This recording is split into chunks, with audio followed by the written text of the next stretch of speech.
The battlefield was quiet now. 3 days had passed since the fighting ended on Kredesh Prime. Smoke still rose from the broken ground. Pieces of destroyed ships stuck out of the dirt like giant metal bones. The air smelled bad, like burned plastic and chemicals. Lieutenant Jake Morrison walked slowly through the mess. His boots made crunching sounds on the debris. Behind him, 5 other soldiers from his team followed. They were looking for anything useful that could be saved from the wreckage. The battle had been between 2 alien armies. The humans had arrived too late to help. Now they were stuck with cleanup duty while the other aliens moved on to fight somewhere else. Jake did not mind the work. Someone had to do it. He just wished the war would end. He had seen too many battles in the past year. Too much death. Too much waste. "Sir, you need to come see this," a voice called out. Jake turned. Corporal Emma Hayes was standing near a collapsed building made of strange blue metal. Her weapon was ready, but she looked confused, more than scared. Jake jogged over to her position. His rifle came up automatically. When he reached Emma, he looked where she was pointing. Behind the fallen wall was something alive. The creature was big, maybe as large as a wolf from Earth, but it was not a wolf. Its body was covered in what looked like crystal scales. The scales changed color from deep blue to purple. As Jake watched, the creature had 6 legs tucked under its body. Its head was long with 4 eyes. All the eyes were closed. A huge wound cut across its side. Strange, glowing liquid leaked from the injury. Jake felt his chest tighten. The creature was badly hurt. "Is it dead?" Emma whispered. Before Jake could answer, one of the creature's eyes opened. The eye was bright amber, like a piece of sun trapped in glass. The creature made a sound. It was part whimper, part musical chime. The sound made Jake's heart ache. "Medic!" Jake shouted. "Get Carter over here right now." Private Ryan Carter ran over with his medical bag bouncing against his hip. He was their field medic, the one who patched everyone up when they got hurt. Ryan dropped to his knees next to the creature. He pulled out a scanner and ran it over the body. "Sir, this is a Kashari warhound," Ryan said, reading his scanner. "They work with Vrexian warriors. The aliens bond with them. They train these things from birth to fight. Can you save it?" Jake asked. Ryan's face went dark. He looked at his scanner again. "The Vrexians left 3 days ago. They left it behind. The wound is infected. It has not had water. Sir, I am surprised it is still breathing." Emma's voice came out tight and angry. "They abandoned it? Their own partner?" Ryan shook his head. "The Vrexians do not see them as partners. These creatures are tools to them. When the tool breaks, they throw it away." Jake felt anger burn in his stomach. He had heard that the aliens in the Galactic Alliance did things differently than humans. But hearing about it and seeing it were 2 different things. He looked into that one open amber eye. He saw something he recognized. He saw the will to survive. He saw pain. And underneath it all, he saw betrayal. "Fix it," Jake ordered. "We are taking it with us." Ryan blinked. "Sir, the rules about alien life forms say we cannot just—" "I do not care about the rules right now, Carter. This thing fought in a battle. It got left behind to die alone. That is not happening while I am here. Make it stable so we can move it." Ryan nodded and started working. He pulled out medical supplies and went to work on the wound. Jake watched the creature's eye track his movements. There was intelligence there. Real, sharp intelligence. The creature made another soft chiming sound. It sounded like a question. "Easy," Jake said quietly. "We are not leaving you behind." The creature's eye fixed on Jake's face. For a moment, they just looked at each other. Jake felt something pass between them. Understanding, maybe, or hope. Ryan worked fast. He cleaned the wound and sprayed it with medical foam that would stop infection. He set up a small IV line to give the creature fluids. The whole time, the creature watched them. It did not fight or try to bite. It just watched with that one amber eye. "Okay," Ryan said after 20 minutes. "It is stable enough to move. But sir, we need to get it to a real medical bay soon. I can only do so much out here." Jake nodded. He spoke into his radio. "Morrison to base. We need immediate transport for a medical emergency. One wounded alien. Needs intensive care," the radio crackled. "Morrison. What kind of alien?" "A Kashari warhound. It is badly injured and was abandoned." There was a long pause. "Morrison. You know the regulations." "I know the regulations," Jake cut in. "I also know what is right. We are bringing it back. Morrison out." He clicked off the radio before anyone could argue. Emma was already setting up a stretcher. The other soldiers in the team had gathered around. They looked at the creature with mixed expressions: curiosity, pity, anger at whoever had left it behind. "All right, let's move carefully," Jake said. "Carter, you guide us. Everyone else, keep watch. I do not want any surprises." They lifted the creature onto the stretcher as gently as they could. It whimpered again. That strange musical sound. But it did not struggle. Maybe it understood they were trying to help. Maybe it was just too weak to fight. As they carried the stretcher back toward their landing zone, Jake walked alongside it. The creature's eyes, all four of them now open, followed him. The scales on its body shimmered in the sunlight. Even hurt and dying, it was beautiful. "What do you think they will do?" Emma asked quietly, walking on the other side of the stretcher. "I do not know," Jake admitted. "But I could not leave it. You understand that, right?" Emma smiled. "Of course I understand. That is why you are a good leader. You see a life worth saving, and you save it." "Rules be damned," Jake snorted. "Tell that to the captain when we get back." "I will," Emma said firmly. "We all will." The walk back to the landing zone took 30 minutes. Their transport ship waited there. A blocky gray vessel that looked more functional than pretty. As they approached, Jake could see the pilot already lowering the loading ramp. They carried the creature inside. The medical bay was small but clean.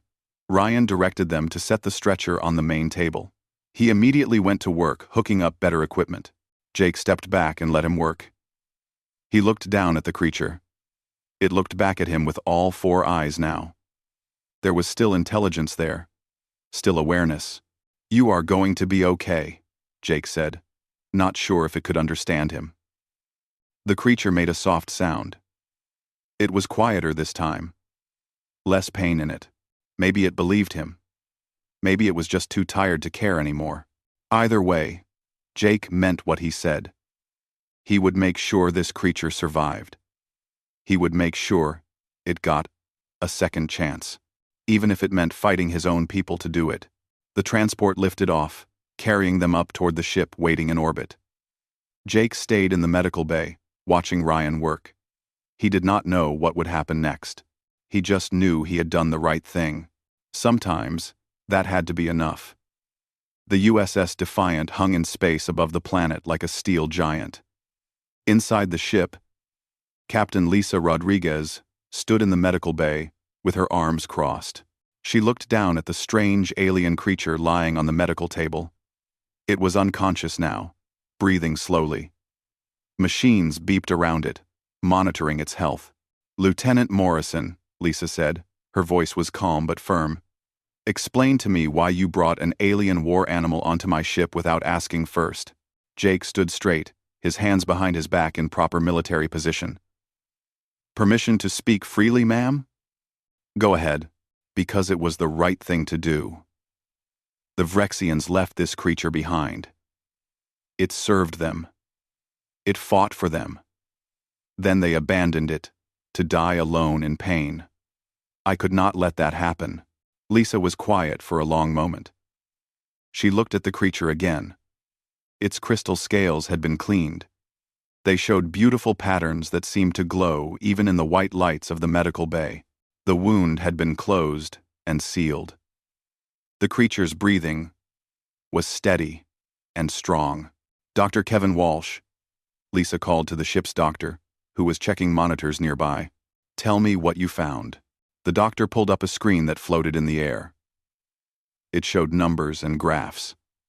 "The biology is fascinating, Captain. This species has backup organs in case the main ones fail. They can heal very fast once we stop the infection. That glowing blood is actually full of tiny machines that help repair damage. The brain scans show intelligence equal to or higher than dolphins from Earth. Will it live?" "Yes, ma'am. Full recovery in about 2 weeks." Lisa turned back to Jake. "You know, the Galactic Alliance is going to be angry about this." "Yes, ma'am." "Good. Because Ambassador Richard Chen is already demanding to talk to me." Lisa's hard expression softened just a little. "For what it is worth, Morrison, you did what any good human would do. I will deal with the angry aliens." 20 minutes later, Lisa sat in the communications room. 2 holographic images floated in front of her. One was Ambassador Chen, a human who worked with the aliens. The other was a Vrexian commander named Thexkar. The Vrexian looked like a giant lizard with scales that rippled when it moved. "This breaks the rules," Thexkar hissed. The computer translated its alien words into English. "The Warhound belongs to the Vrexian people. You must give it back or kill it." Lisa kept her face calm. "With respect, Commander, you left the creature on a battlefield. Under salvage law, which covers military operations, abandoned items can be claimed by whoever finds them." Thexkar's scales rippled with anger. "It is a tool, not an item to be claimed." "Is it alive?" Lisa asked pointedly. "That does not matter. It matters completely. If it is alive and you abandoned it, that is neglect. If it is property, then it is salvage. You cannot claim both." Ambassador Chen cut in. "Captain Rodriguez, I understand your position, but this is causing problems with our allies. Then maybe the Galactic Alliance needs to talk about how it treats living things that fight in its wars," Lisa replied. "Because from where I sit, what happened to this creature is wrong." The call ended badly. Neither the ambassador nor the Vrexian was happy. But Lisa had bought them time. She left the communications room and found Jake waiting outside. "Thank you, ma'am," Jake said quietly. Lisa nodded. "Do not thank me yet. We still need to figure out what to do with our guest." Over the next few days, things got complicated. The story of the rescued warhound spread through the human military like wildfire. Soldiers talked to soldiers. Messages got sent home. Before long, someone leaked the story to a reporter. Within hours, everyone on Earth was talking about it. News shows ran the story constantly. Social media exploded with posts about the abandoned alien and the humans who saved it. People called it the War Dog story. They gave it a hashtag. They demanded the military protect the creature. Lieutenant Kyle Foster, the communications officer, looked embarrassed when he explained it to Lisa. "Someone sent a personal message home that got picked up by the press, ma'am. The whole planet knows about it now." Lisa closed her eyes and took a deep breath. She counted to 10. Wonderful. Wonderful. Wonderful. But the response from regular people was good. Humans everywhere loved the story. They saw it as proof that their species was different from the cold aliens in the Galactic Alliance. Humans cared. Humans did not abandon their own. The Galactic Alliance, however, did not share that view. A formal group of alien diplomats arrived at the space station within days. Leading them was a huge Vrexian general named Krathvar. His scales were dark red, which meant he was angry. Next to him stood representatives from 3 other alien species. The meeting happened in a neutral conference room. Jake and Captain Rodriguez attended. They brought the creature with them. It had woken up 2 days earlier and could walk now. It stayed close to Jake, watching everything with its 4 amber eyes. Krathvar's voice was loud and angry. This incident has created big problems. The Warhound must be returned to us immediately. His name is Blue, Jake said firmly. And he is not property to be returned. It is military equipment. He is a living being, Lisa interrupted. Every scan we ran shows he has full intelligence. The moment you abandoned him, you gave up any claim to him. An insect-like alien clicked its mouthparts. Your species has been in the Galactic Alliance for less than 30 years. You do not make the rules. Then maybe it is time someone changed the rules, Emma spoke up. She had come to the meeting to support Jake. Because, if this is how the Alliance treats beings who fight for it, then the Alliance has a big problem. Krathvar hissed angrily. You know nothing about war on a galactic scale. Warhounds cost money to breed and train. They are meant to be expendable. Then something happened that surprised everyone. The creature spoke. A device implanted in its body translated its musical chiming sounds into words everyone could understand. I was not too expendable to fight for you, the creature said. Its voice was strange but clear. I was not too expendable to take wounds meant for my bonded warrior. I was only expendable when I could no longer serve. The room went completely silent. The creature continued. These humans showed me that loyalty should go both ways. They taught me that my life has value beyond my usefulness. If the Galactic Alliance does not understand that, then I am glad to no longer be part of it. The insect alien's feelers twitched. The Warhound shows clear, independent thought and moral reasoning. This is unprecedented. Or maybe, Dr. Walsh said quietly, it is only unprecedented because no one bothered to listen before. The meeting ended with no agreement. Both sides were angry.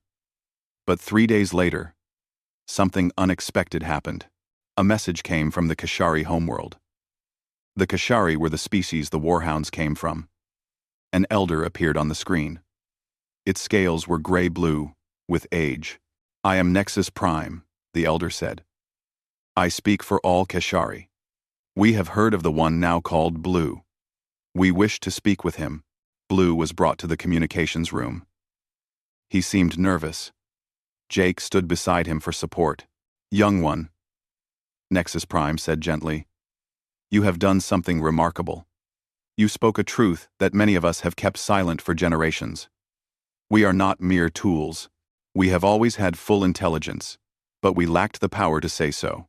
I do not understand, Blue replied. The humans gave you something our masters never did. They gave you the freedom to choose. In doing so, they opened a door that cannot be closed. Other Kashari are watching. Other Warhounds are wondering. You have started something important. Jake looked down at Blue. The creature's scales were shifting through different colors. Blue was processing emotions he had never been allowed to feel before. What happens now? Blue asked. Now, Nexus Prime said. We fight for our freedom. And the humans have shown us it is possible. The transmission ended. Lisa, Jake, Emma, and Blue stood in the communications room, understanding that something big had just begun. Well, Lisa said after a moment, I suppose we just started a revolution. Jake put his hand on Blue's shoulder. The scales felt cool and smooth under his palm. Are you okay? Are you okay? Blue looked up at him with all four eyes. I think so. I am scared. But I am also hopeful. That is a good thing, Emma said with a smile. Hope is always good. Outside the ship, the galaxy was starting to pay attention. The story of Blue was spreading to other species, other planets, other warhounds who had never imagined they could be free. Change was coming. And it all started because one human soldier refused to leave someone behind. Blue woke slowly. His four eyes opened one at a time. The first thing he noticed was that nothing hurt. For the first time in days, maybe weeks, he felt no pain. The second thing he noticed was that he was in a strange place. Clean white walls, soft lighting, strange machines beeping quietly. The third thing he noticed was that he was not alone. The human called Jake sat in a chair nearby.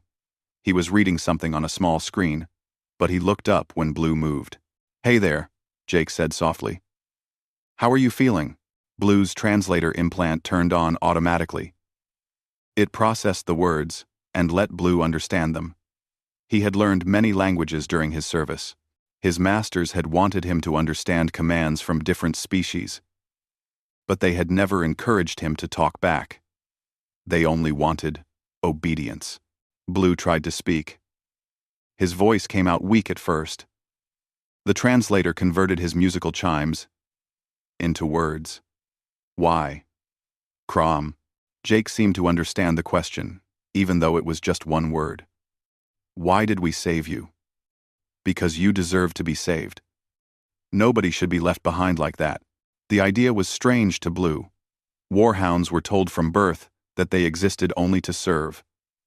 When they could not serve anymore, their purpose ended. Their life ended. Yet these humans had spent resources and taken risks to save a life that had no value to them. It made no sense. But over the next few days, Blue began to understand. Jake visited him every day, sometimes multiple times a day. He brought food, though the first meals were wrong for Blue's biology. Dr. Walsh worked to create something Blue could actually digest. Jake talked too. He told Blue about Earth, about his home, about things like friendship and loyalty that went both ways. Emma came often as well. Blue learned her scent quickly. She smelled like curiosity and kindness, mixed with something fierce and protective. She asked him questions. She wanted to know what he thought, what he felt. Nobody had ever asked him those things before. "What should we call you?" Emma asked one afternoon. "Do you have a name?" "I was designated Unit 447, Blue replied through his translator.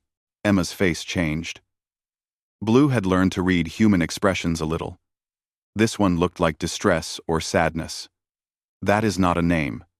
That is just a number. You need a real name." Jake smiled. "How about blue? Your scales are beautiful shades of blue." Blue thought about this. To have a real name, chosen freely instead of assigned as a designation, was completely new.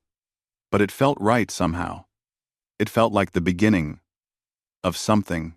Blue, he tested the word. His translator rendered it in his own chiming language, and then back to English. "I accept this name. Not designation." Jake corrected gently. "Your name. You are not a tool or a unit anymore. You are Blue." Something changed inside Blue at that moment. These humans saw value where his masters had seen none. They offered respect where Blue had only known use. They treated him like he mattered. Blue stood up on his 6 legs.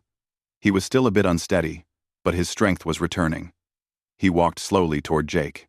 Then he lowered his head in a gesture that was part gratitude, part submission, but mostly a request for connection. Jake reached out without hesitation.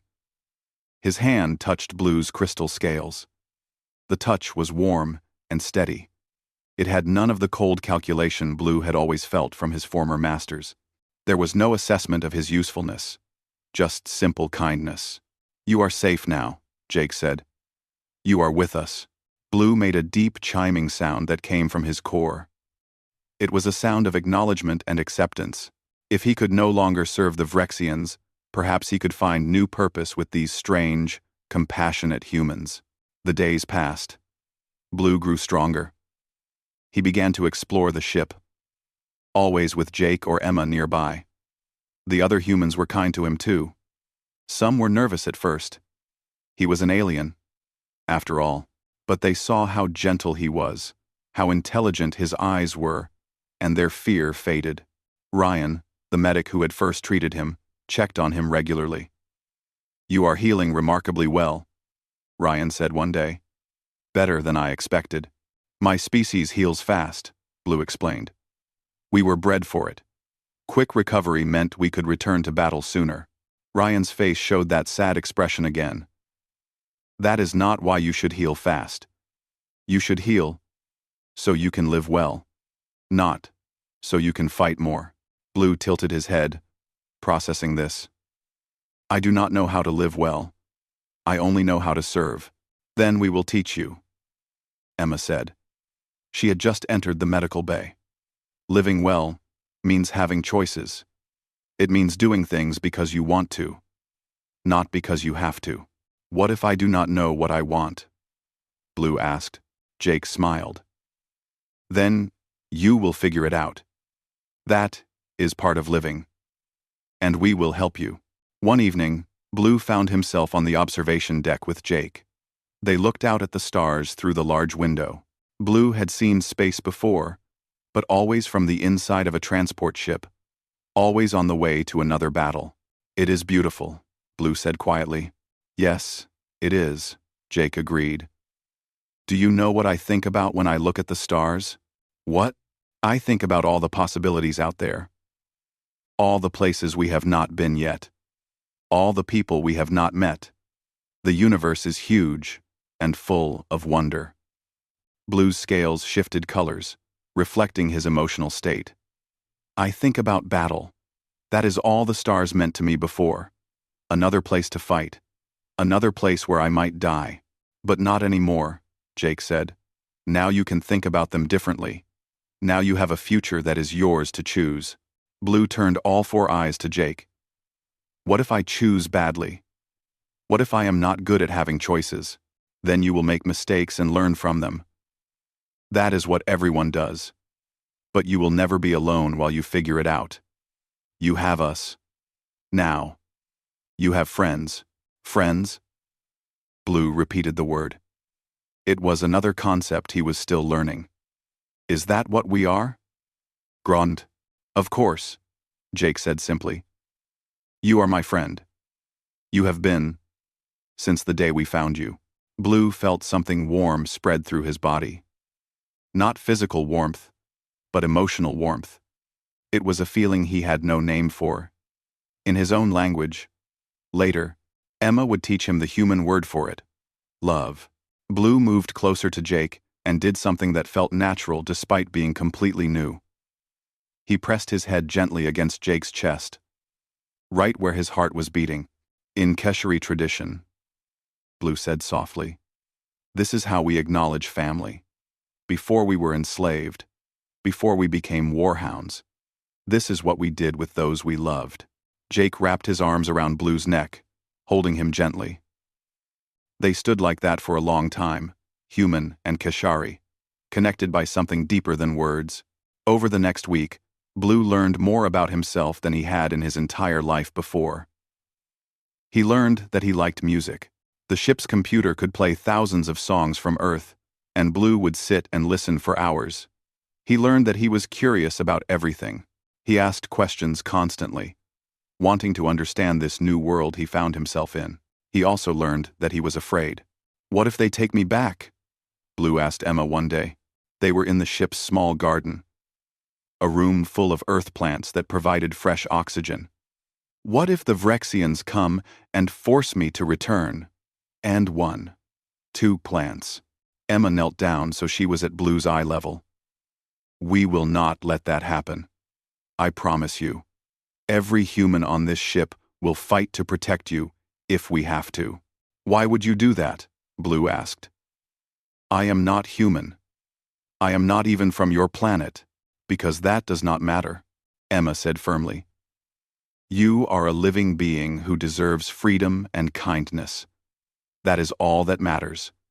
Besides, you are one of us now, and humans do not abandon their own. But I was abandoned before, Blue said quietly, and that was wrong. What the Vrexians did was wrong. But we are not them. We will never be them. You are safe with us, Blue. Always. Blue wanted to believe her. And day by day, as the humans showed him nothing but kindness and respect, he found that he did believe her. One night, Blue had a dream. In it, he was back on the battlefield, wounded and alone. But this time, he was not afraid. This time, he knew that someone would come. Someone would find him. Someone would see that he mattered. He woke with Jake sleeping in a chair beside his bed. The human had stayed with him through the night, keeping watch like a guardian. Blue made a soft, chiming sound, careful not to wake Jake. It was a sound of contentment. For the first time in his life, Blue was exactly where he was supposed to be. He was home. 3 months had passed since Jake found Blue on the battlefield. In that time, the story had spread across human space like wildfire. Every colony, every station, every ship had heard about the abandoned warhound and the humans who refused to leave him behind. The response had been overwhelming. At first, it was just Blue, but then other human soldiers started finding wounded or abandoned Kashari warhounds. A Marine unit on Talos Station rescued 2. A Navy crew found 3 floating in escape pods near a destroyed ship. A medical ship picked up 5 from a field hospital that the aliens had evacuated. Every time, the humans brought them in. Every time, they gave them care and safety. And every time, the Galactic Alliance protested. But the humans did not stop. Now, 53 Kashari warhounds lived under human protection. Each one had a story. Each one had been left behind or abandoned when they were no longer useful. And each one had found humans who refused to accept that abandonment was acceptable. The humans had a saying that became famous across the galaxy. No one left behind. They meant it. Today was important. Today, the Galactic Alliance Council would vote on what to do about the situation. Blue stood in a large chamber on the council station. Jake stood on his right side. Emma stood on his left. Behind them, Captain Rodriguez waited with lawyers from Earth's government. But Blue and his human friends were not alone. Throughout the massive chamber, 49 other Kashari warhounds stood with their human companions. Each human had volunteered to speak for the Kashari they had rescued. Each one wore their military uniform proudly. Each one looked ready to fight if necessary. The chamber was packed with representatives from dozens of alien species. Some looked curious. Some looked angry. Some looked uncomfortable, like they knew something important was happening, but were not sure they wanted to be part of it. At the front of the chamber sat the council arbiter. It was an ancient being made of crystal that pulsed with light. Its name was Harmonizer 7, and it had presided over the council for 200 years. "We are here," Harmonizer 7's voice echoed through the chamber, "to determine the legal status of Keshari warhounds within the Alliance." The Vrexian delegation went first. Their lead speaker was a general with dark red scales. His name was Vex Thor, and he was not happy. "The warhounds are military equipment," Vex Thor said loudly. "They were bred and trained at enormous cost. They belong to the Vrexian military. The humans have stolen our property." A human lawyer stood up. Her name was Patricia Moore, and she had spent the last 2 months preparing for this moment. "The Kashari are not property. We have brain scans showing cognitive ability equal to or exceeding the Alliance standard for sentience. We have testimony from 53 Kashari showing complex reasoning, emotional depth, and moral understanding. We have historical records proving the Keshari were once a free species before they were enslaved." Vex's Thor hissed. "They were bred for war. That is their purpose." "Nobody is bred for only one purpose," Patricia countered. "And even if they were, that does not remove their right to self-determination. Slavery is illegal under Alliance law. Or does that law not apply when it is inconvenient?" The chamber erupted in noise. Some aliens shouted in agreement. Others roared in protest. Harmonizer 7 had to pulse with bright light to restore order. "We will hear from a Keshari," the arbiter announced. "The one called Blue will speak." Blue felt his heart's beating fast. All 4 of his eyes looked around the massive chamber. Hundreds of aliens stared at him. Some with curiosity, some with anger, some with something that might have been hope. Jake put his hand on Blue's shoulder. "You can do this. Just tell them the truth." Blue nodded. He walked forward to the speaking platform. His 6 legs felt shaky, but he kept moving. When he reached the platform, he looked up at the arbiter. I was raised to believe I had no value beyond my service, Blue began. His translator made his chiming voice clear to everyone in the chamber. I was taught that my thoughts did not matter, that my pain was irrelevant, that my life was something to be spent without care. I believed these things because I knew nothing else. He paused, gathering his courage. Then the humans found me. I was dying. I had been abandoned by my master. I thought I would die alone, believing I deserved that death because I had failed to be useful enough. But the humans did not see a broken tool. They saw a living being who deserved to live. Blue turned to look at Jake. They showed me that loyalty should go both ways. They demonstrated that strength includes compassion. They proved that those who fight beside you deserve protection, not abandonment. He faced the council again. I do not ask you to change for my sake alone, but there are thousands of Kashari across Alliance space. They deserve the choice I was given. The choice to live with dignity, to form bonds based on respect, to be treated as sentient beings instead of tools. Blue's scales shifted through several colors, showing his emotion. The humans have shown us a better way. The question is this: will the Galactic Alliance learn from them, or will it hold on to traditions that diminish all of us? The chamber fell silent when Blue finished. Then, slowly, a few aliens began making sounds of approval. Their species, equivalent of applause. More joined in. Within moments, half the chamber was showing support, but the other half sat in angry silence. The debate went on for hours. Alien after alien stood to speak. Some argued that the Keshari were property, and changing that would upset the entire military structure. Others argued that sentient beings could never be property, regardless of tradition. The human delegation presented evidence: medical scans, psychological evaluations, testimony from Blue and other Kashari, showing they had complex thoughts, feelings, hopes, and fears. An old alien scientist, a being that looked like a floating jellyfish, provided a crucial piece of information. I have studied Kashari biology for 40 years, it said in a bubbling voice. Their intelligence has always been equal to ours. We simply chose not to acknowledge it because it was convenient to have them serve us. That statement caused another uproar.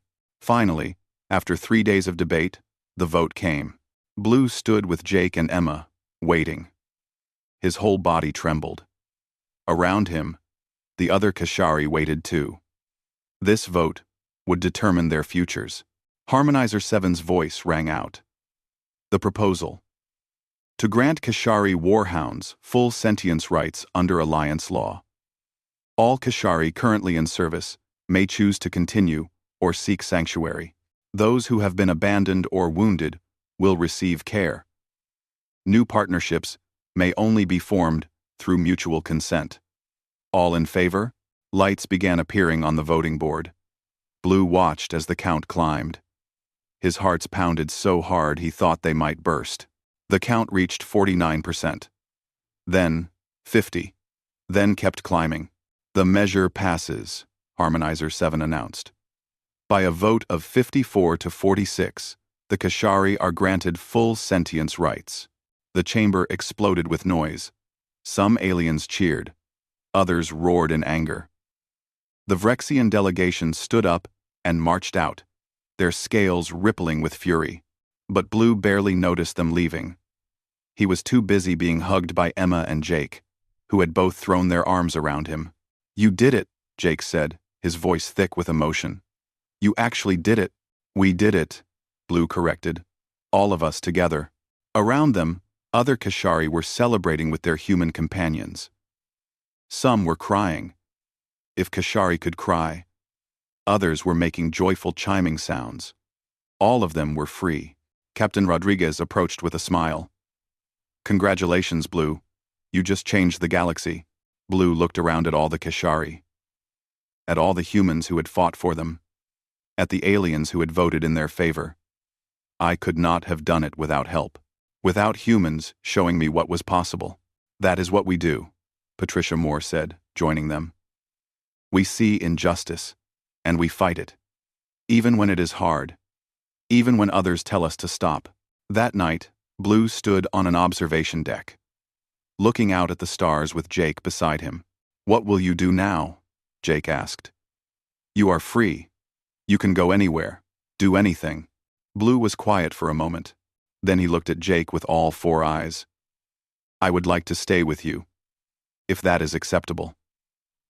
Not as a warhound, not as a tool, but as a partner, as a friend." Jake smiled widely. "I would like nothing more."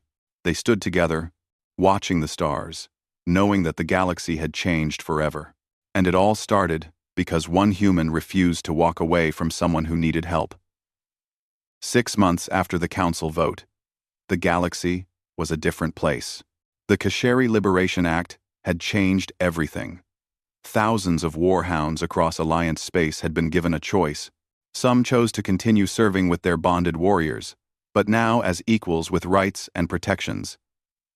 Many others chose to leave and find new lives. Most of those who left found their way to human ships and colonies. The humans welcomed them with open arms. They set up schools to help Kashari learn new skills. They created communities where freed warhounds could live in peace. They offered medical care, counseling, and most importantly, friendship. Blue had become famous. His face appeared on news broadcasts across human space. Children recognized him on the street. Adults wanted to shake Jake's hand and thank him for starting the movement. But Blue did not want fame. He wanted purpose. That was why he now wore a special uniform. It was blue, like his scales, with the symbol of the human military on the shoulder. He was the first official Kashari liaison to the human armed forces. His job was to help other Kashari adjust to freedom and to help humans understand Kashari culture. It was important work, and Blue was good at it. Today, Blue and Jake stood in a landing bay on a human colony called New Hope. A ship had just arrived carrying 12 newly freed Kashari. Blue was there to greet them. The ramp lowered. 12 warhounds emerged, moving slowly and carefully. They looked scared and confused. Blue remembered that feeling. The overwhelming uncertainty of freedom when all you had known was service. "Welcome," Blue said in the Kashari language, his natural chiming tones ringing out. "You are safe here. My name is Blue. I was once like you, abandoned, lost, but the humans gave me a second chance. They will give you one too." A young Kashari, her scales a pale green, stepped forward. "What do we do now? We were told to come here, but we do not understand what freedom means." Blue's hearts ached for her. Freedom means you get to choose. You can learn new skills, find new purposes, make friends, live for yourself instead of for others. It is scary at first, but it is also wonderful. Jake stepped up beside Blue. "We have housing ready for all of you. Food, medical care, teachers who will help you figure out what you want to do with your lives. There is no rush. Take your time." Over the next few weeks, Blue worked with the new arrivals. He taught them about human culture. He helped them understand their rights. He listened when they talked about their fears and hopes. One evening, Blue found the young green-scaled Keshari sitting alone in a garden. Her name was Shimmer. She had chosen that name herself. "Are you well?" Blue asked gently. Shimmer's scales shifted to a darker shade, showing sadness. "I do not know what I want. I do not know who I am without a master telling me what to do." "Is that strange?" "No," Blue said, sitting beside her. "I felt the same way. It takes time to discover yourself. But I promise, it gets easier." "What did you discover about yourself?" Shimmer asked. Blue thought about this. "I discovered that I like helping others. I like learning new things. I like music. I like having friends who care about me. But most importantly, I discovered that I have value just by existing. I do not need to earn the right to live. Neither do you." Shimmer was quiet for a moment. "The humans are very strange. But good strange." Blue made a chiming sound that was the Kashari version of laughter. "Yes. They are. They see the galaxy differently than most species. They believe that all life has value, that everyone deserves kindness and respect, even former warhounds, especially former warhounds, because we have suffered, and they believe suffering should be answered with compassion, not more suffering. As weeks turned to months, the Kashari population in human space grew. Some learned to be mechanics. Others became teachers or artists. A few chose to continue military service, but now they worked alongside humans as partners. The relationship between humans and Kashari became something special. The two species complemented each other well. Kashari were strong and had enhanced senses. Humans were creative and compassionate. Together, they accomplished things neither could do alone. Other species in the Galactic Alliance watched with interest. Some were angry that humans had disrupted the old ways. But others began questioning their own traditions. If the Kashari deserved freedom, what about other enslaved or oppressed species? The humans had started something that could not be stopped. One day, Blue received a message. It was from Nexus Prime, the Kashari elder, who had spoken to him months ago. Blue, the elder said when they connected. I have news. The Kashari homeworld has declared independence from the Vrexian Empire. We are free for the first time in 300 years. And it is because of you. Because you showed us that freedom was possible. Blue felt his scales shift through a rainbow of colors. I did not do it alone. The humans helped me. Yes. Nexus Prime agreed. The humans. They are remarkable. Many Kashari now wish to join the Human Alliance instead of staying with the Galactic Alliance. What do you think? I think, Blue said carefully, that the humans would welcome you.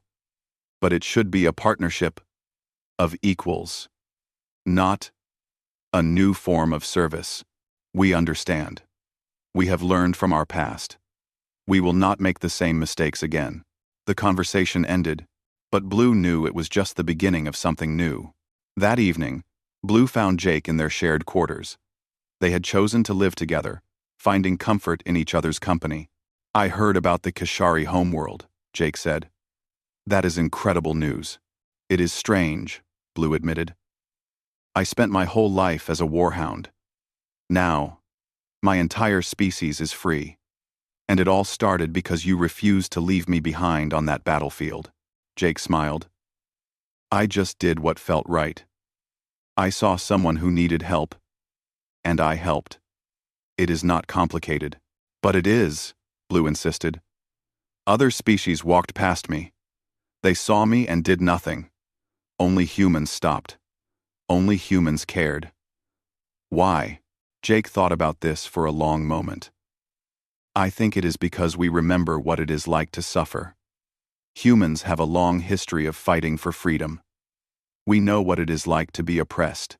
So when we see others suffering, we cannot just walk away. It feels wrong. Your species is very young, Blue said. But in some ways, you are wiser than species that have existed for thousands of years. Or maybe, Jake suggested, we just have not forgotten what it means to be kind. 2. They sat together in comfortable silence, watching the sunset through the window. The sky turned beautiful shades of orange and purple. Jake, Blue said quietly. For what? For everything. For saving my life. For teaching me what freedom means. For being my friend. For showing me that I matter. Jake reached over and placed his hand on Blue's shoulder. You always mattered, Blue. From the moment I saw you, I knew you were someone worth saving. I am just glad I was there to do it. Blue leaned against Jake, a gesture of trust and affection. Where do we go from here? Forward, Jake said simply. Together. There are probably more Kashari out there who need help. More beings who have been forgotten or abandoned. We find them. We help them. We show them what we showed you. That sounds like a good purpose, Blue agreed. Over the following years, Blue and Jake did exactly that. They traveled across the galaxy, finding those who needed help and providing it. They saved dozens more Keshari. They helped other oppressed species gain their freedom. They became symbols of what was possible when kindness and courage worked together. Other humans joined their mission. Emma, Ryan, Captain Rodriguez, and hundreds more. They formed an organization dedicated to helping those the galaxy had forgotten. They called it the Guardian Initiative. The Galactic Alliance slowly changed. Not all at once, and not without resistance. But the humans kept pushing, kept demanding better treatment for all sentient beings. And slowly, other species began to agree. 50 years after Jake found Blue on that battlefield, the galaxy looked very different. Slavery had been abolished. Sentient beings had rights that were protected by law. Species that had once been used as tools were now full members of galactic society. Blue was old now. His scales had faded to a lighter shade of blue-gray, but his mind was still sharp, and his purpose remained clear. Jake was old too, his hair white and his movements slower, but his spirit was unchanged. They sat together one last time on an observation deck, looking at the stars. "We did good work," Jake said softly. "We did," Blue agreed. "The galaxy is better because of what we started." "No," Jake corrected gently. "The galaxy is better because you had the courage to speak up, because you showed everyone that change was possible." Blue made a soft chiming sound. "I only had that courage because you showed me I was worth saving. Everything else came from that one moment of kindness."